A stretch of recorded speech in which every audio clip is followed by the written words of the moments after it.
We're Hello, live. boys. That is a, It looks like that one's half empty already. So you already yeah, start. Brad, did you get started without like? Start going? Oh yeah. Not tell us. Well, it is Top off 7 here. o'clock here. That's true. That's good. Put this somewhere. Run room on my desk. There we go. So I did select, just so everybody knows, our content as mature, because I think we do drop some language, but I don't know if that's you know, I don't know how accurate that is. I don't know if we all of a sudden get suppressed by the Twitch platform. We'll find out, I guess. We'll see.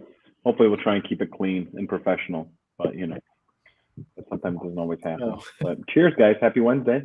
Salute. Welcome to the middle of the week. Cheers. What's everybody drinking? Hold on. I went back to the Bowman Brothers again. I'm gonna have to go get to the. I'm gonna have to, I think, up my game and get a few more different varieties. Yeah. Back to the Bowman Brothers, which is it was always a good one. But I had a bunch of different ones. What's that bottle look like, Eric? Let's see it. It's actually pretty cool looking. So that's the Bowman Brothers. Oh yeah, that looks Got a little tasty. thing in the You back know, on it. let's see the cork. You got to pop the cork. If it's got a like solid, oh look at that. That's a butt plug. Hard to see. My glare is catching. Look at here. So that's a good one. That's a sign of quality. And Brad, what are you having this evening? Well, I only have a Back to little the bit bullet. because I kicked my bullet rye. Oh. There we go. And don't worry, I got some backup. You got to back up, huh? I was going to say. But I'm gonna try this. Oh, there we go. Nice. It's a white. Iowa Actually, Legendary I have Rye, huh? tried it, and it's not very good. But I got to finish it. Look at that, clear, huh? It's a white rye. Interesting. A little homage, a little Wyoming whiskey tonight. Wow, look at that. Oh yeah.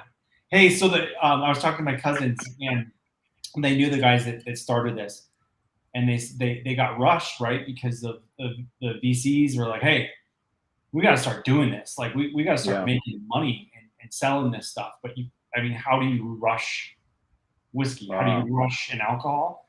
And I think they rushed it about 12 months too early. And they started serving it in the restaurants in Jackson. And it was almost a total crash and burn because it was totally no good. Yeah, they're like, it was the worst thing ever. But they were really, so it wasn't ready for the enough though.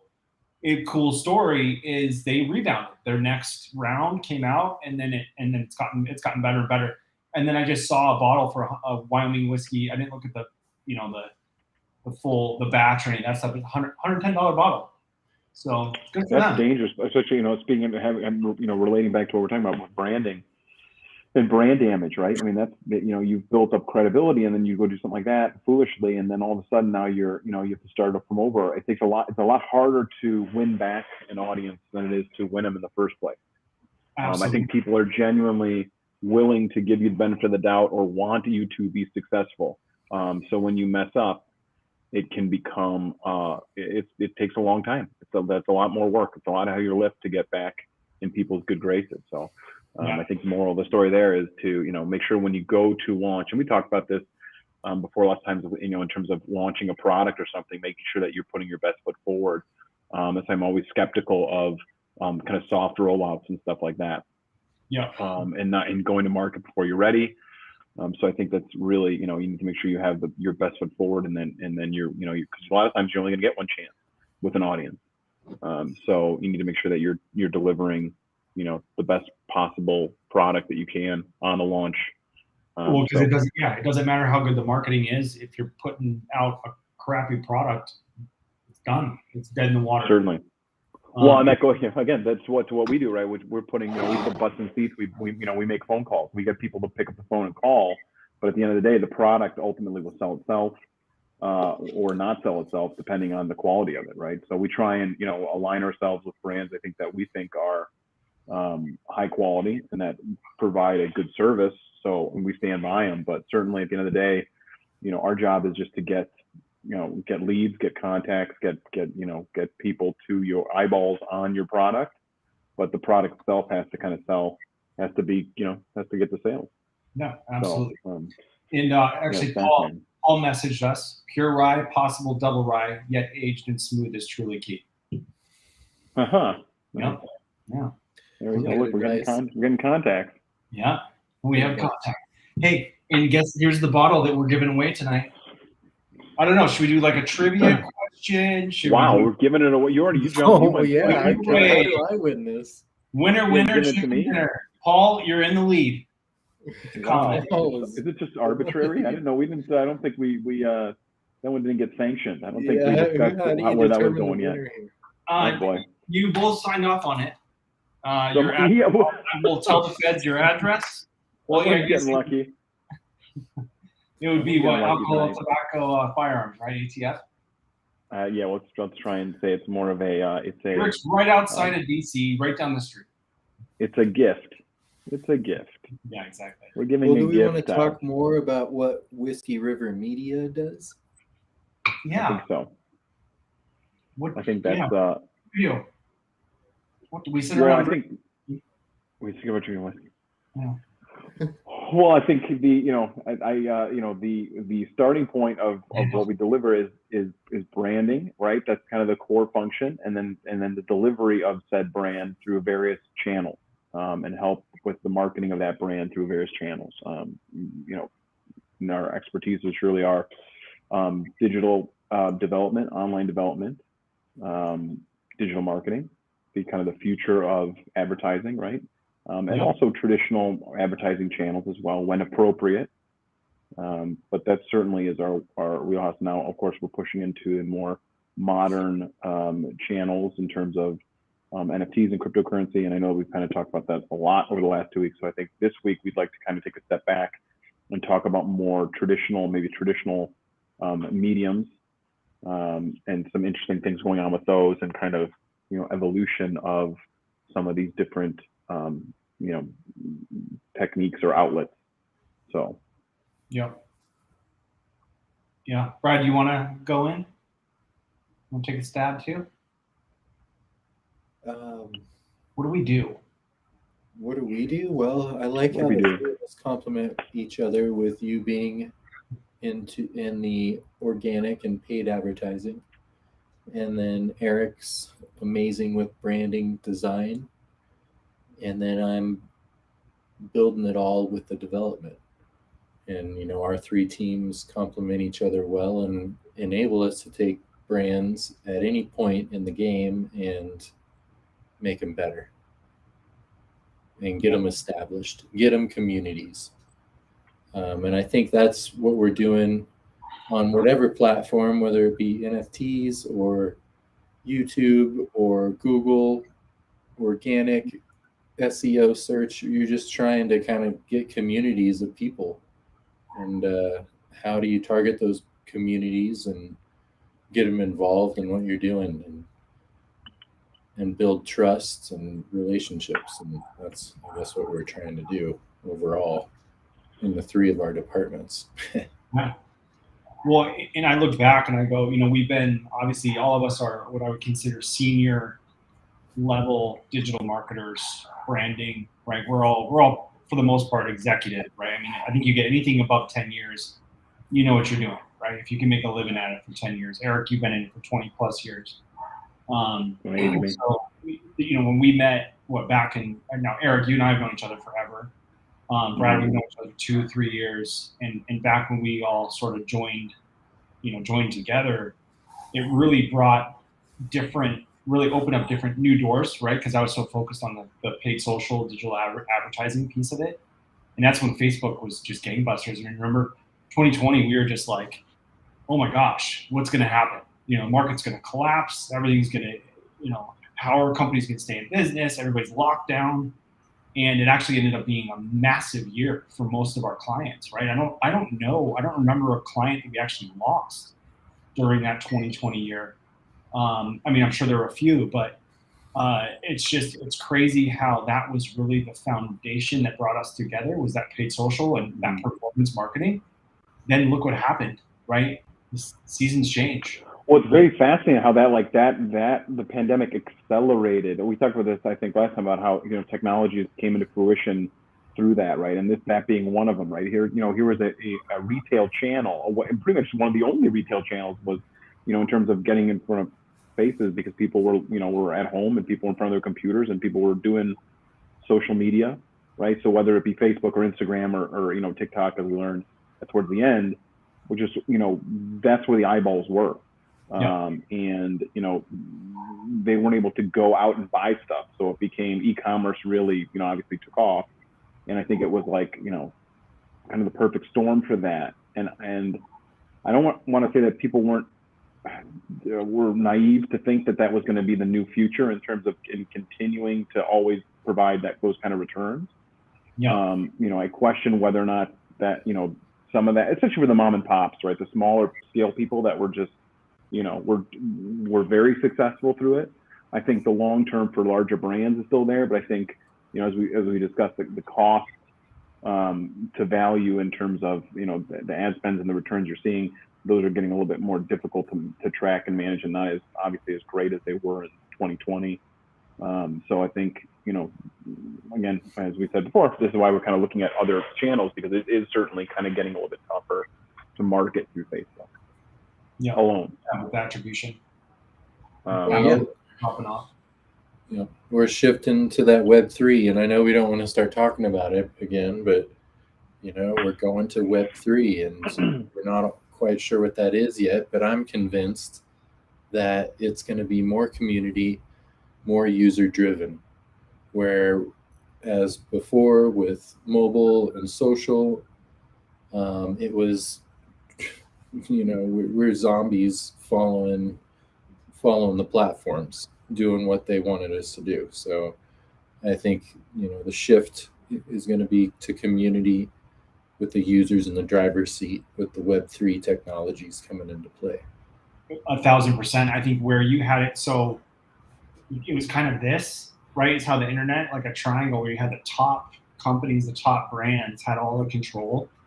It's kind of, in a way, I don't know if you can say it's a full flip, but it'll be really interesting the next 5 to 10 years. That triangle is going to kind of blow up, because now you're having the power of the community is going to have control over that brand and what happens with it. Yeah.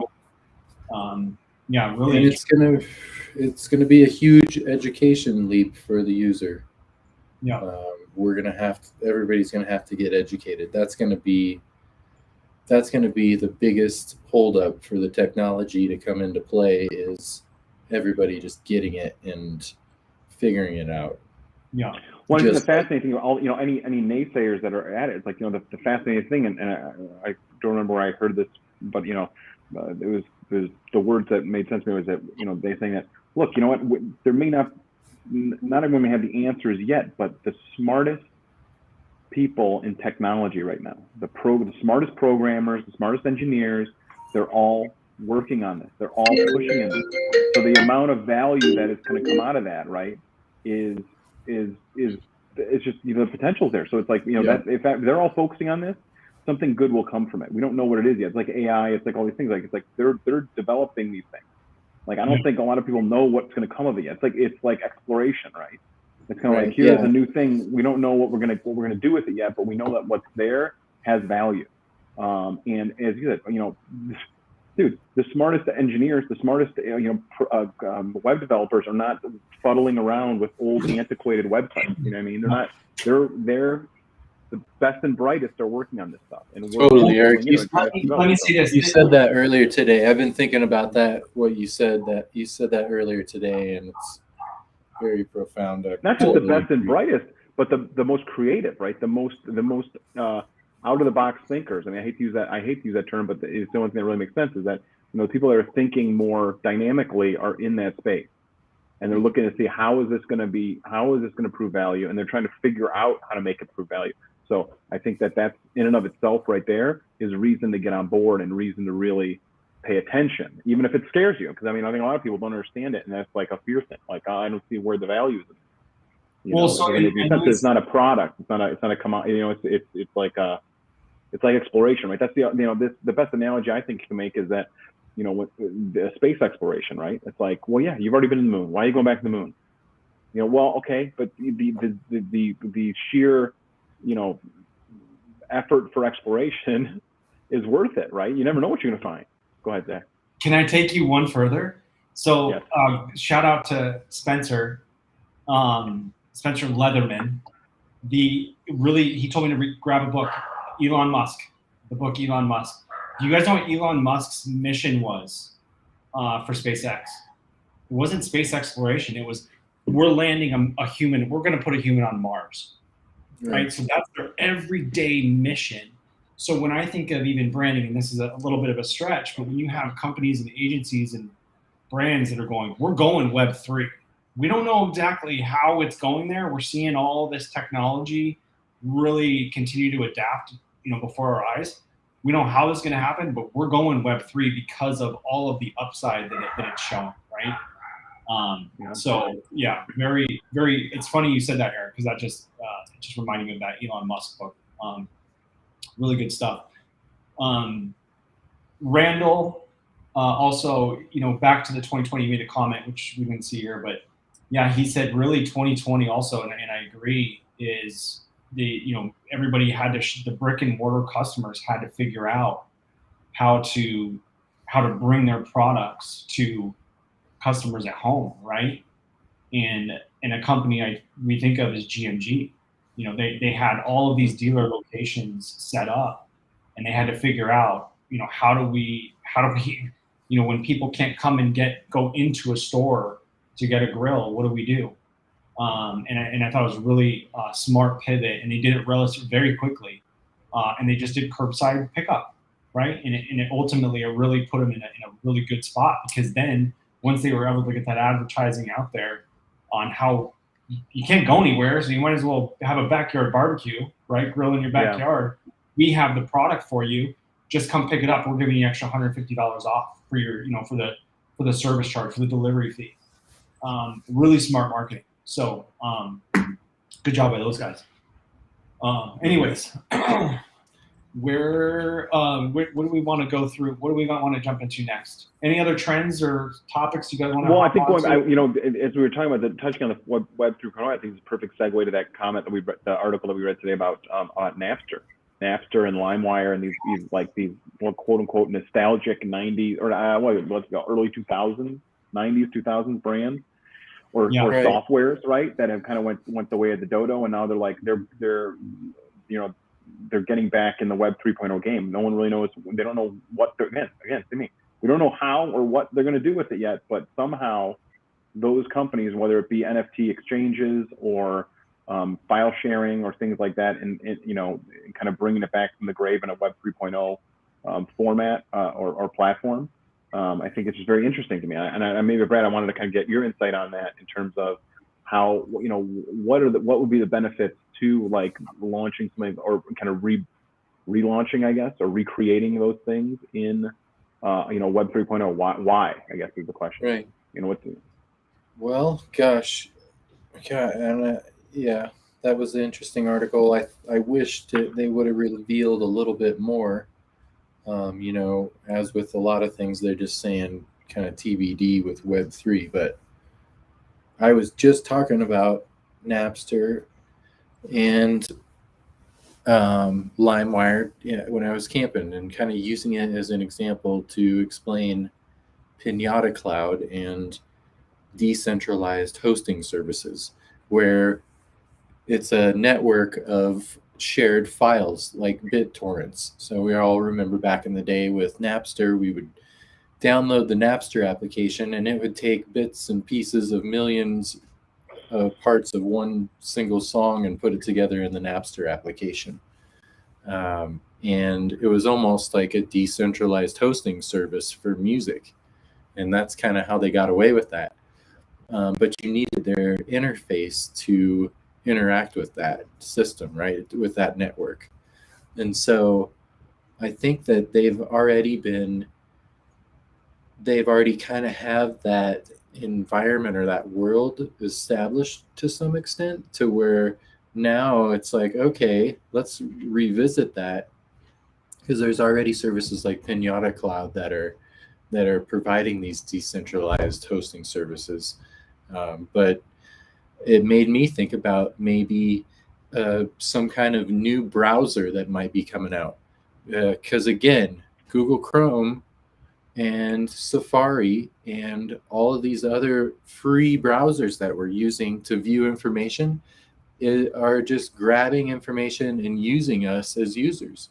So I would like to see LimeWire or Napster create some kind of new browser that has no tracking and gives it all back to the user, where their users are in the driver's seat when they're looking at all these decentralized apps and websites, and maybe even browsing metaverses through these whole new tools. So it'll be interesting to see what they do.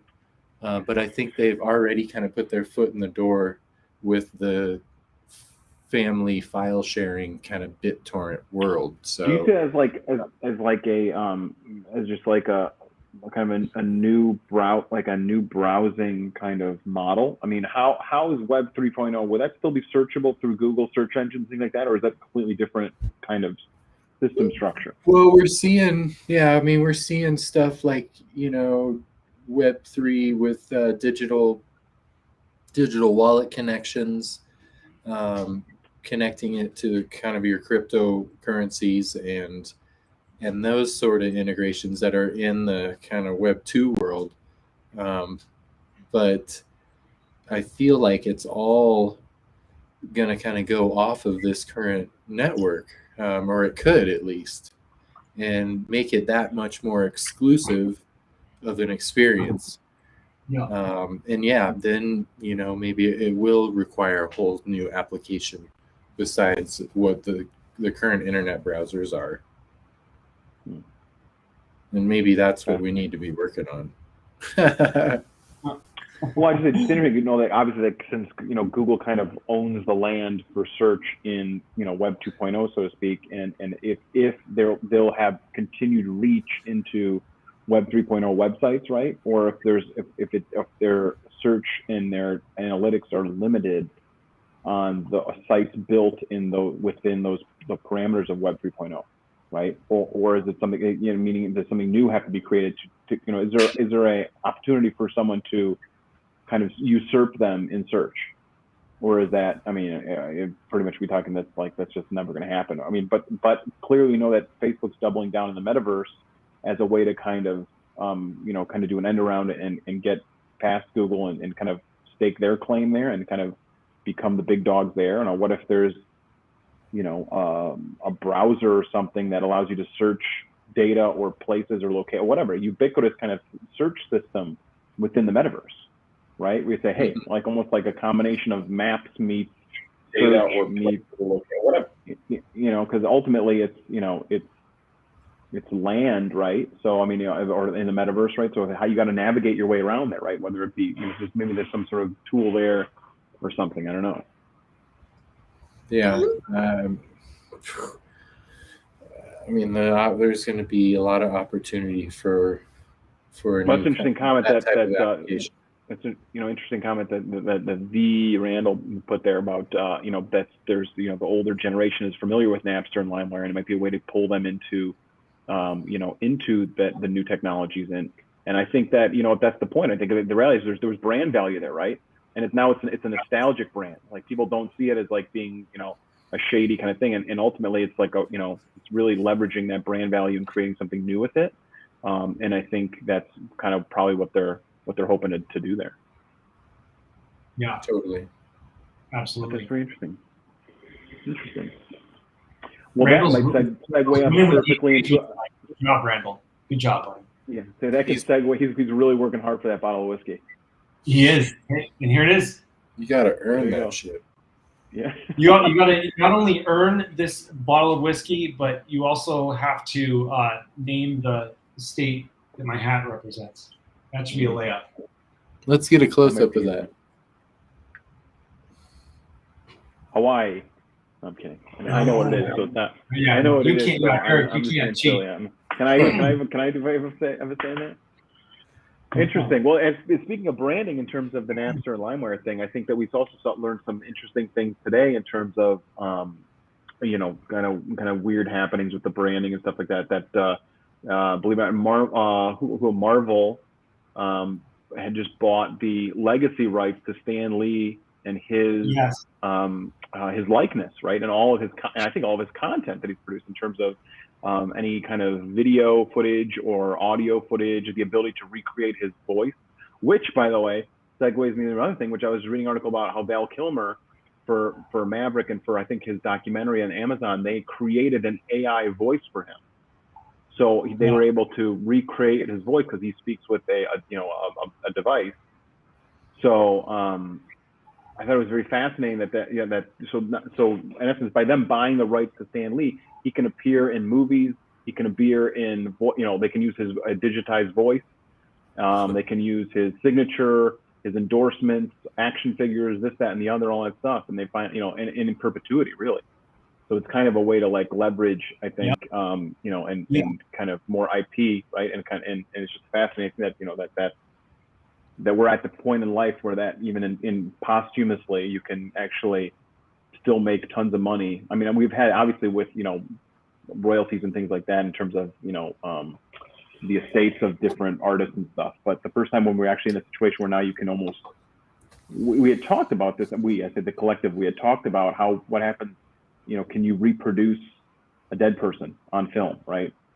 And then at what point is, how does that relate to the kind of the overall, idea of rights and that kind of thing, right? And what you can do with it, right? But ultimately, I guess if you buy that, what can you make them do? Is what I'm saying. It's like if you're the steward of that brand or that IP, maybe you're not going to turn Stan Lee into a child molester or something like that. I mean, it doesn't make but technically, I guess unless there was some sort of legal documentation or limitations, you could if you own them, right? I mean, that's kind of the weirdness of it all, I think, in terms of when we get into this kind of licensing of images and likeness. Yeah. Well, what's interesting also is that there was a big estate that made it so a select. Well, I'll just say it. So Marilyn Monroe, she passed away in California, but her residence was like in New York, right? Mm-hmm. And there was something that had to do with the estate taxes. So they chose. I think they were like, no, she's in. New York is where we want the estate to claim it, right? Because it was like smaller estate taxes, or vice versa, however this goes. And what happened though is that they signed off on that, and then they weren't able to, based on that state, like in California, you're able to reap the benefits of that estate posthumously, right? Forever. Mm-hmm. And versus where they claimed New York, so then the estate actually wasn't able to do that. So that's why you see the Marilyn Monroe images like everywhere, recreated art and all this stuff. And they're saying, I mean, it was hundreds of millions of dollars that the estate lost out on. They saved in the short term as far as the tax bill, but being able to actually claim that, and they actually even went back to court and they tried to go in California, and they're like, no, you guys already made the mistake of claiming New York. You can't go and change your mind again, Mm-hmm. So really interesting how the Stan Lee thing is going to go, and are we going to see more of it, especially with AI and AR and Yeah. So imagine if there was a tool, an application like a Google browser that you could browse into the metaverse with, and you could search on Stan Lee, and you could talk to Stan Lee. But in order to do that, you have to connect to Marvel, and it costs so much Ethereum per minute. And you connect your wallet, and boom, the gas fees start. All the networks come together and share the Stan Lee voice NFT AI file, and he appears, and you can talk to Stan Lee, and you get charged on your digital wallet by the minute. Yeah. Absolutely. And so you're going down that road. You're trying to tie the two together, but the reality is, why can't you do that with a living person, right? I mean, that's the same thing too, right? Same principle. Totally. I guess you could do it. You don't really need. I guess you don't really need this vehicle to deliver that experience. But it certainly just shows you that there are so many different things you can do with it, right?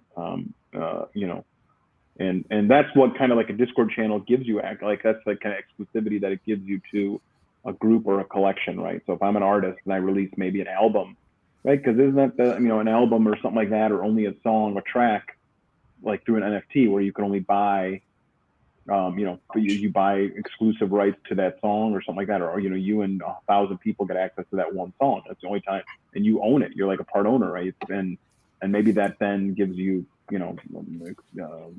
where you can meet with the artist and talk to the artist, and those are the things that are beneficial of that. So it's that's an interesting take on that too. Well, and there's that program Cameo, which I grabbed the affiliate link. Sorry, guys. Posted it. Tiny URL, that shit. Rookie mistake. Anyway, so but it's really interesting because Cameo, one of our buddies, got a happy birthday from Pete Rose 2 weeks ago or whatever. So again, this data is being stored somewhere, and you've seen the different videos through social media where it's celebrity and they say, "You okay, Brad?" Tough swallow there, Brad. Brad's gonna vomit. We're gonna have our first comment on the queue. Not very smooth, Iowa. I mean, all that's over your computer. Paint remover, dude. It's paint remover. Yeah, that's like moonshine. Maybe we should be moonshine Monday. You wonder if they'll start to parse this stuff together. Randall's very funny. So okay, cool. Let's keep moving here, moving forward here. Carry on. You want to get into Disney streaming? Yeah, let's talk about that because I think that might take is worth discussing. The news today that Disney and not just Disney Plus, but who else is in there? Netflix, Hulu. The idea of the ad-sponsored services or streaming options, right? Where your existing Disney Plus membership or Netflix membership or whatever, they're going to now start dropping in ads in there. And if you don't want to see them anymore, you have to pay more. I think they kind of sell it under the guise of, well, there'll be an ad version, right? Free, or not even a free ad version, just like a version with ads. And then if you want it without ads, you have to pay more. And that's what I think I was struggling with today, which is that it's like, oh, wow, like you're not. So what I'm currently paying for, you're going to start showing me ads. And if I want the experience that I want now, if I want to maintain that experience, I got to pay significantly more. Hopefully not significantly more, but more. And then I think that's an interesting kind of, it's going to start to ruffle some feathers, I think. I'm curious to see how that affects. Well, that's obviously a revenue cash grab. Yeah. What's interesting when you have a company like Netflix who's hemorrhaging users right now. Even again today, what the new numbers came out today or something like that, saying that they've lost even more people, and you go and do something like this, and I think that they're gonna. That's true that your friends, they're gonna limit that too, though, the password. Yeah.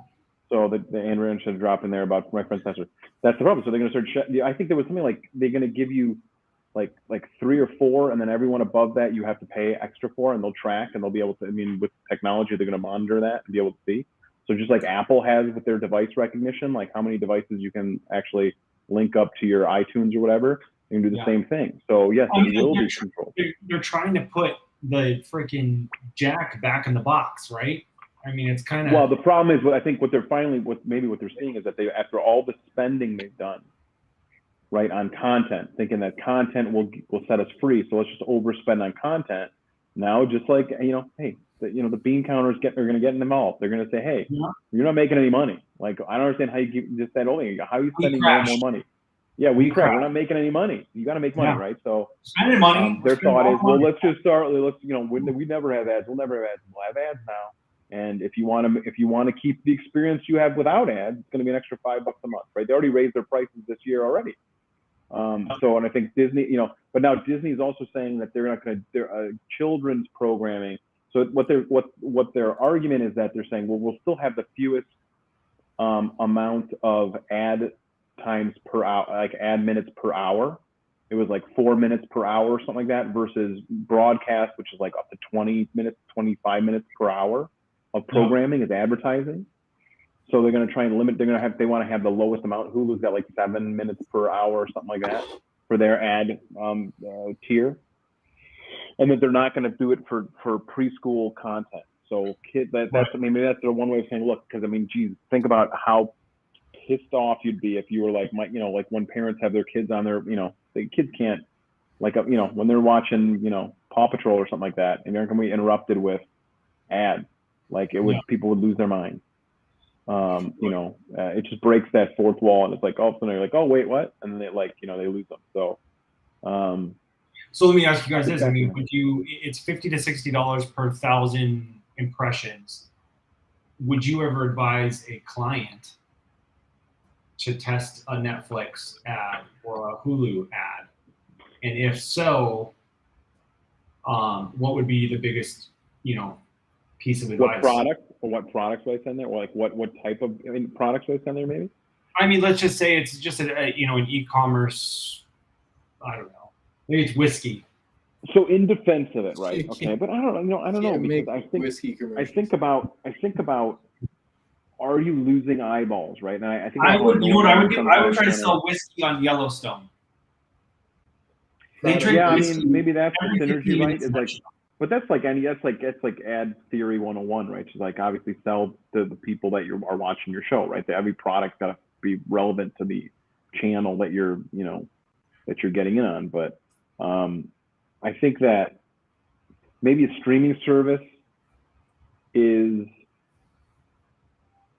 more likely to have eyeballs watch through the commercials than a traditional broadcast model, because you're like, it's event TV, right? You're sitting down, you're like there, you're invested.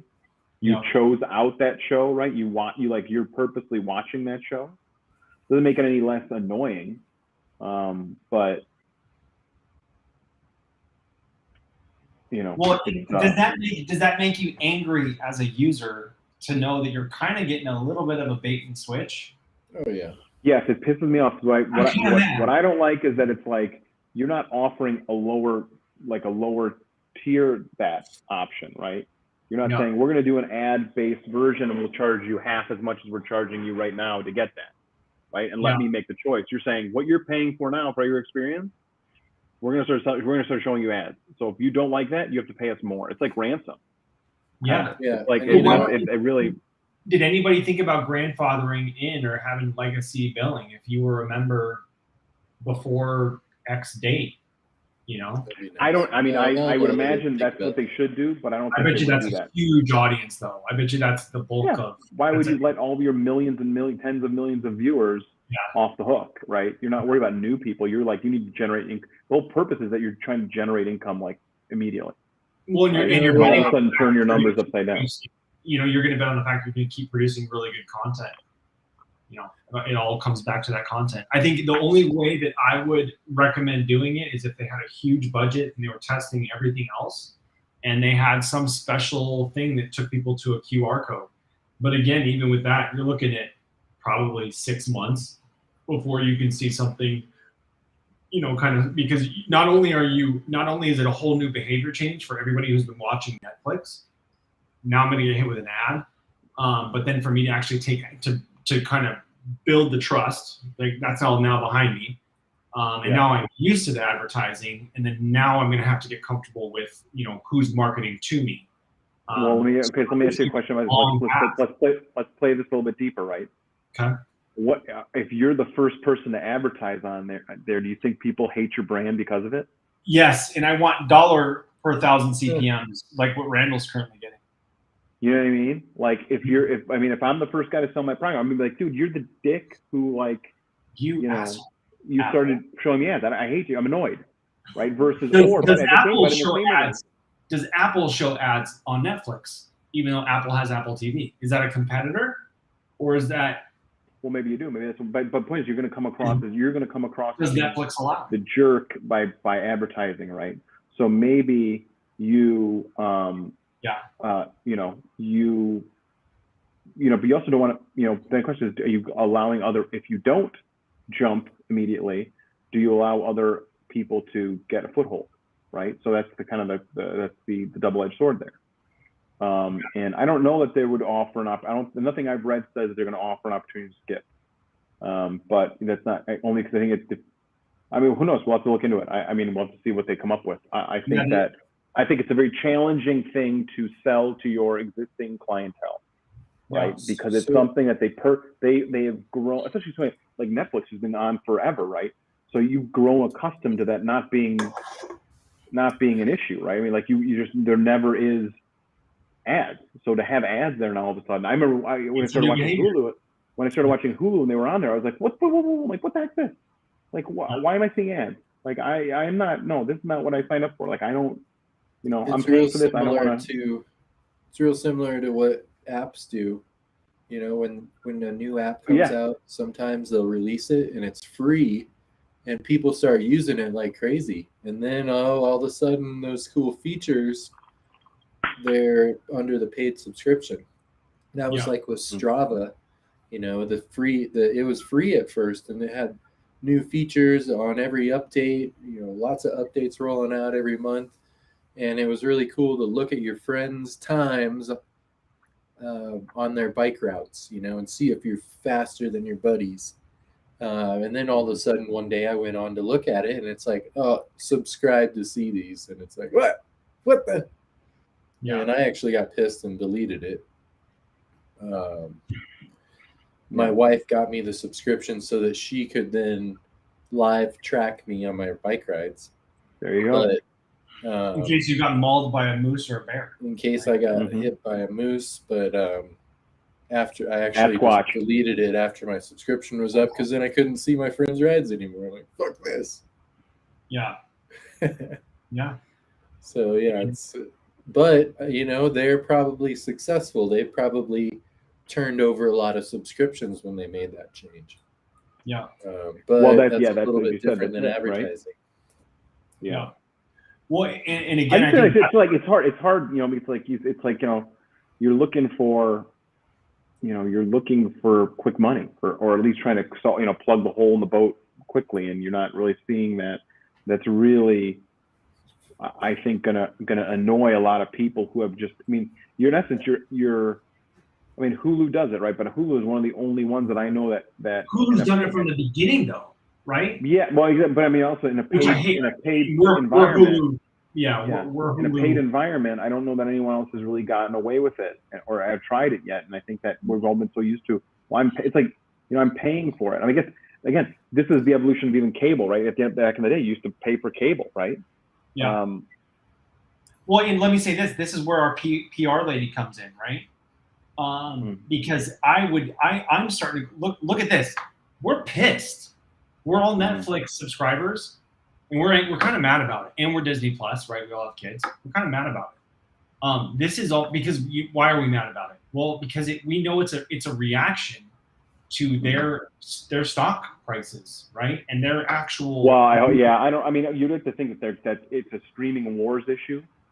Yeah. Disney its announcement is based on we've been specifically focusing on Disney and Disney Plus, right? And they've always been having to try and challenge the incumbent to get market share and that kind of stuff. And I think that, but certainly the bottom line is what's dictating these choices, right? That's the whole point. But this goes back to this, you brought up We Crashed, right? It's like the idea of burning through capital just to get market share and just to get out there, and then realizing, oh, it's not sustainable. So we'll never sell ads. We'll never sell ads. And guess what? Hey, it's time to start selling ads. Okay. I think that's the idea that's there. So,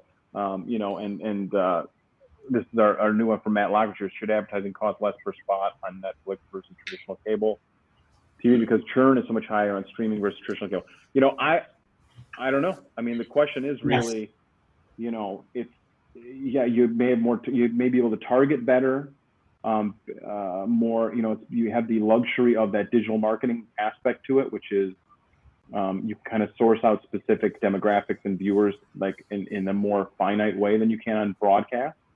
And I was going back to earlier, which is that I think that you do have a kind of a contained audience, right? Like they're trapped to a certain extent, which is kind of messed up when you think about it, but at the same time, it makes sense, right? Like, hey, I want to watch Ozark, right? Like I'm in it. Like I'm not changing the channel. Like I'm here, I'm sitting down, I have my bowl of popcorn, I'm with the wife or whatever. At the end of the day, I'm watching this. Like You know, the only thing that their only saving grace is if they can get away with a skip feature, right? But I don't know if that really does them any good, and then it's like negates the whole purpose. So then, you know, so I don't know that really would. I don't see that happening. Yeah. Well, and I think it's going to be very interesting how these guys, because again, I see a PR nightmare, a PR, you know, really a just a mess coming their way. Or look, or are we reinventing it again, right? Or did this become then like, is it like an arms race, right? Where you say, look, it's just like cable TV, same BS, right? Right. And then all of a sudden it's like, well, the first person to break out and stream was this, because it was like, hey, pay us a flat fee and you get no commercial. DVR. Everybody, no one wants commercials, man. TiVo, right? Well right. The same person. So if somebody doesn't, then a next company comes in and says, hey, you know, but then it's an issue with licensing and stuff like that. So one of them has to be brave enough, or one of them probably will figure it out and say, hey, you know what? We're gonna differentiate ourselves. You guys all go that route. We'll differentiate by not, and we'll see if we get better results because of it. But I would say this. So let's say Brad, Netflix comes to you, board comes to you, and they say, Brad, you're our marketing team. We have to implement. We have to change our prices because we are in the red, and we're in big trouble. We also possibly have a lawsuit with the whole what's his face going on right in New Mexico with the producer that got shot and killed, Baldwin, right? Who knows if they have any life? That was Netflix? I don't know. Maybe that wasn't Netflix. I don't know. Let's just say you're just making stuff up. Like, I don't know. Don't ruin the story for the sake of truth, Eric. Okay. Sorry. Don't punch holes in your story. All right. So, but anyway, so we got a lot of problems, right? Oh, we also have a lot of people that are pushing back on some of the content we've been putting out there, right? So we've got a lot of little fires burning, but we need to start making money. Okay.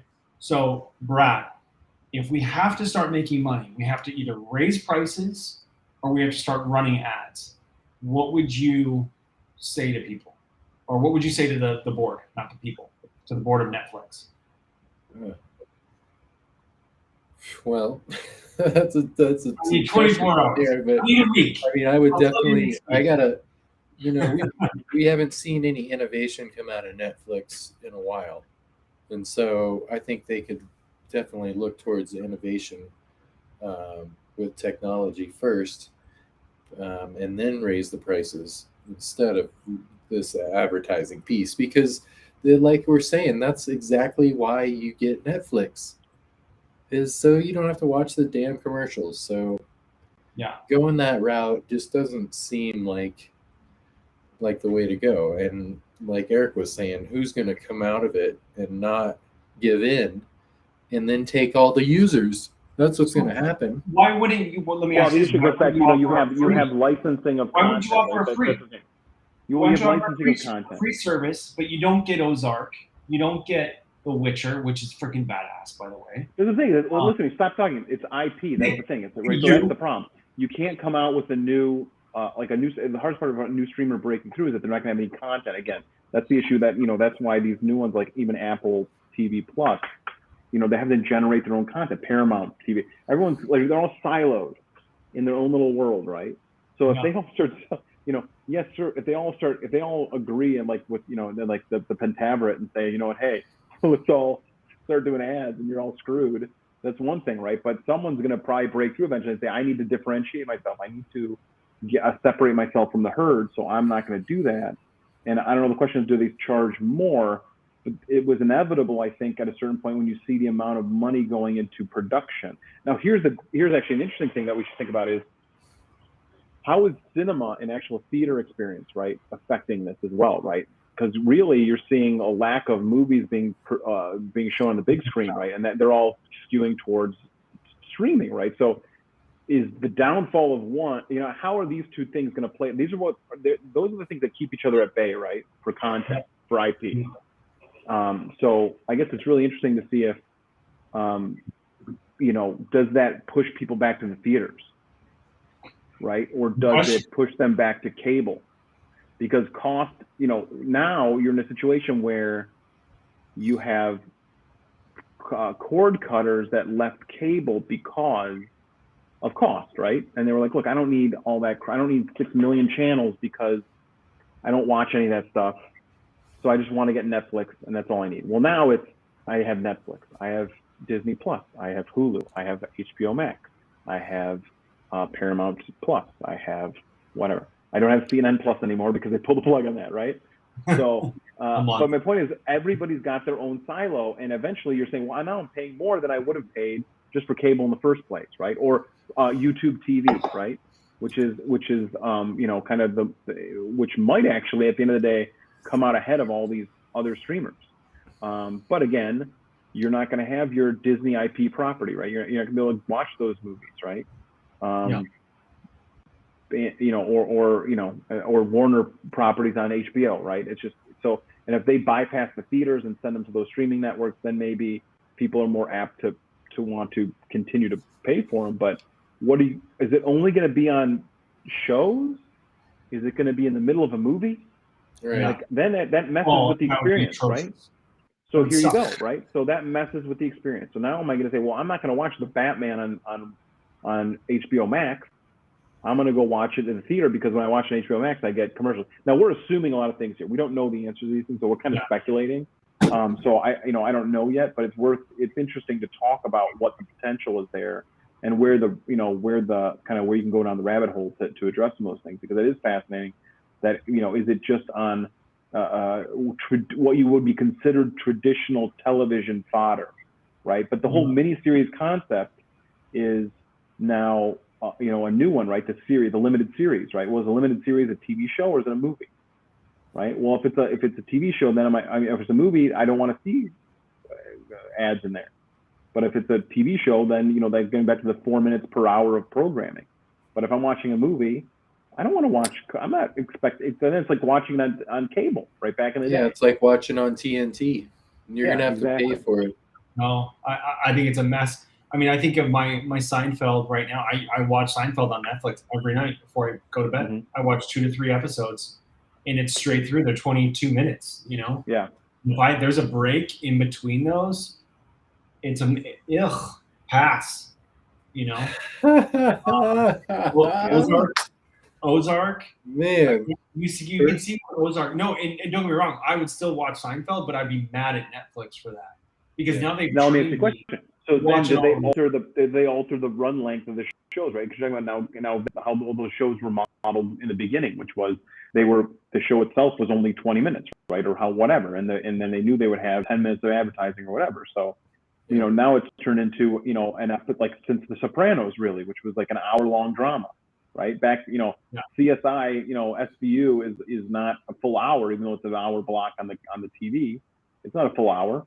So do they now shorten the shows, or do the shows stay the same length and they just add hours to them or add minutes to them, which is fine. It's not really that big of a deal. I'm just curious as to how they would address those kind of things, because now your hour-long show, which was so cool because you could cruise through and binge watch something, knowing that I'm saving time there.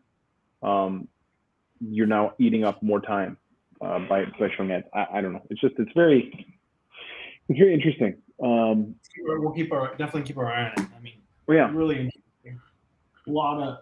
But it just shows it. But the overall. Okay, so let's circle it all back. Let me circle and tie it up with a little bow for everyone here. This all goes back to ad buying, right, and advertising, and and non-traditional ad buying methods, right? This is a whole other way of like, we don't have broadcast TV anymore, right? We don't have these other things. So for the other side, which is not the Netflix and the Hulu, it's for the ad buyers, for the brands, we don't have the ability to get in front of as many eyes anymore. So we're not going to, no one's watching broadcast. So here's our, they love it. They're probably like, my point was, I think, avoiding the pitfall of being the first brand out there to piss people off. Because I think that from a, just like digital marketing, right, where you Facebook ads, there's the data is, the data is where the real advertising happens, right? So this is another method to pinpoint and target ads at the people that are more likely to buy them, and versus traditional mediums. So, your broadcast media is still shockingly expensive. It's crazy how much these big brands will invest into broadcast media. I mean, other than the Super Bowl, which is proven to show an ROI, to throw a commercial during that time. But man, the rest of it, I mean, all they can show you is how many people were watching a show at a certain time, and that's about it. So yeah, like Nielsen ratings and all that good stuff, right? Yeah. It's just not valuable. It's not valuable in the same way that I mean, for the sheer fact that everyone is shifting their eyes, right? And I think Matt just dropped in something here about the idea for Netflix is that do an annual contract for a current service at your current price, and knowing that it's free with no commercials, meaning no commercial free, I should say, to lock you in for the year. And then if you wanted to, with advertising, but you can cancel anytime. I think it's maybe the vice versa of that, Matt, which is that if you want to be able to cancel any time, you have to pay more, right? Versus locking in. But at the end of the day, it's all dollars and cents, right? So it's going to be, the best way they can kind of take advantage of that. And I just think it's a bit foolish or arrogant, maybe is the word, to assume that people want your product that much, that they're not willing to cut the cord there too. I could pass on Netflix, honestly. Like that would be the first one I would let go. Yeah, I'll tell you the truth, I don't of all my services. Hey, Ozark's over. But yeah, well, but it's fine. And so yeah, I mean, but I could live without watching it in the first place, and that's the kind of the point I'm trying to make, right? So because they have content, but the quality's not there. Versus IP, right? So the last one I would cut would be Disney Plus, and I'll tell you why. Because I'll watch those movies 16 times. You know what I mean? I'll watch those movies 16 times. It's Star Wars, right? It's Star Wars. It's Marvel. It's Disney princesses. It's like these are things that Disney has it right. So I'm really disturbed that they're the first ones, or they're even addressing this, because it's a user experience thing, and right now they're having user experience challenges. So I think that I would cut Disney Plus first. Not that anybody's asking, but because I think I've seen everything. But that's like comfort food, right?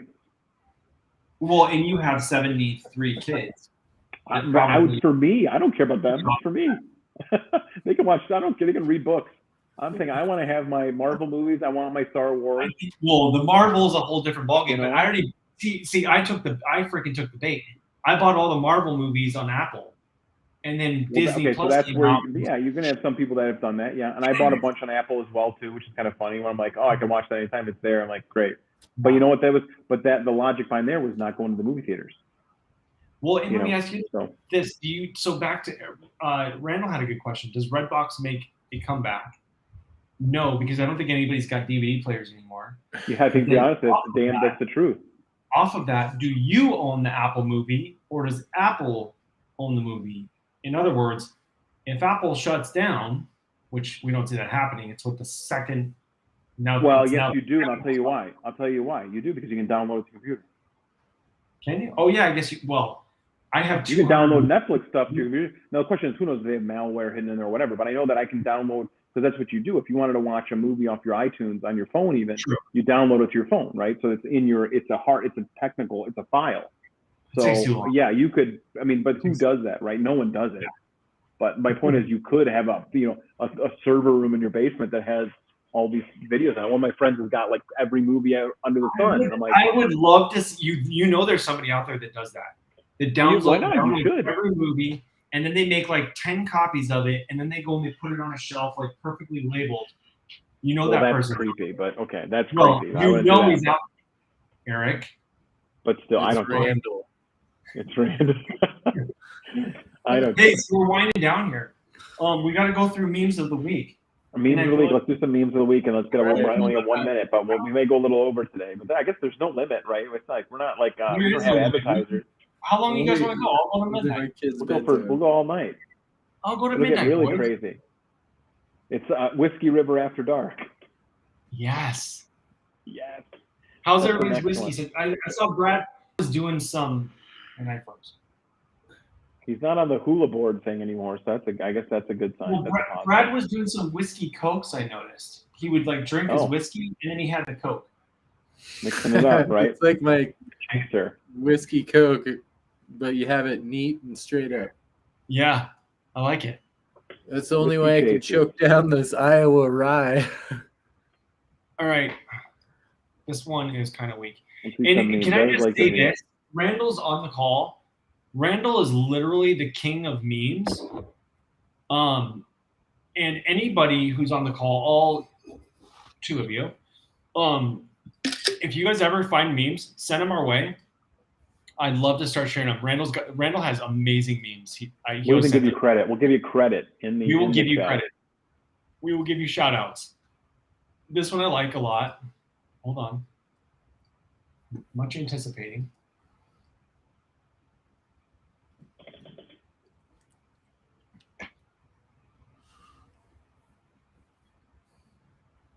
He is really People in the 1960s, right?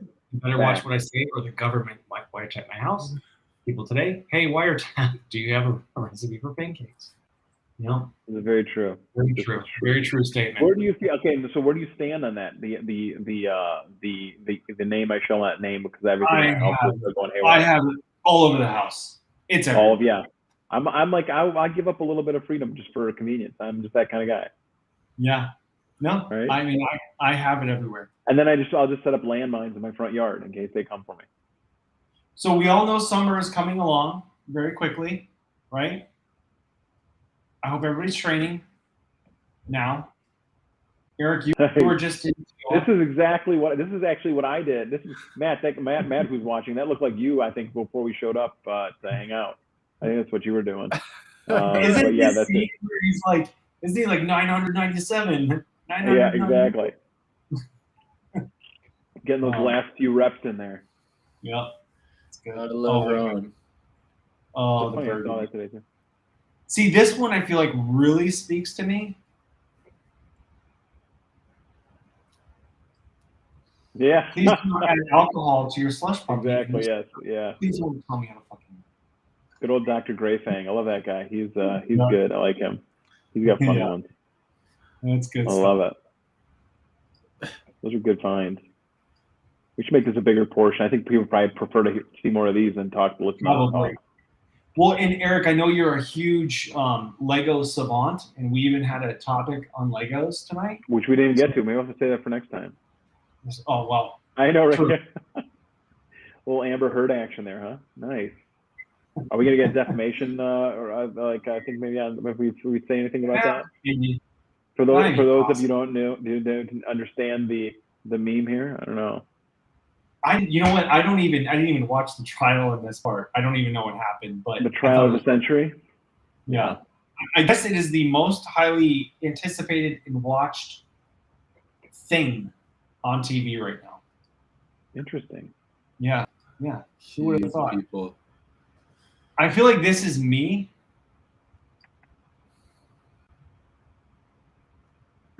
Total crypto market cap down $1 trillion. Me throwing $20 into it.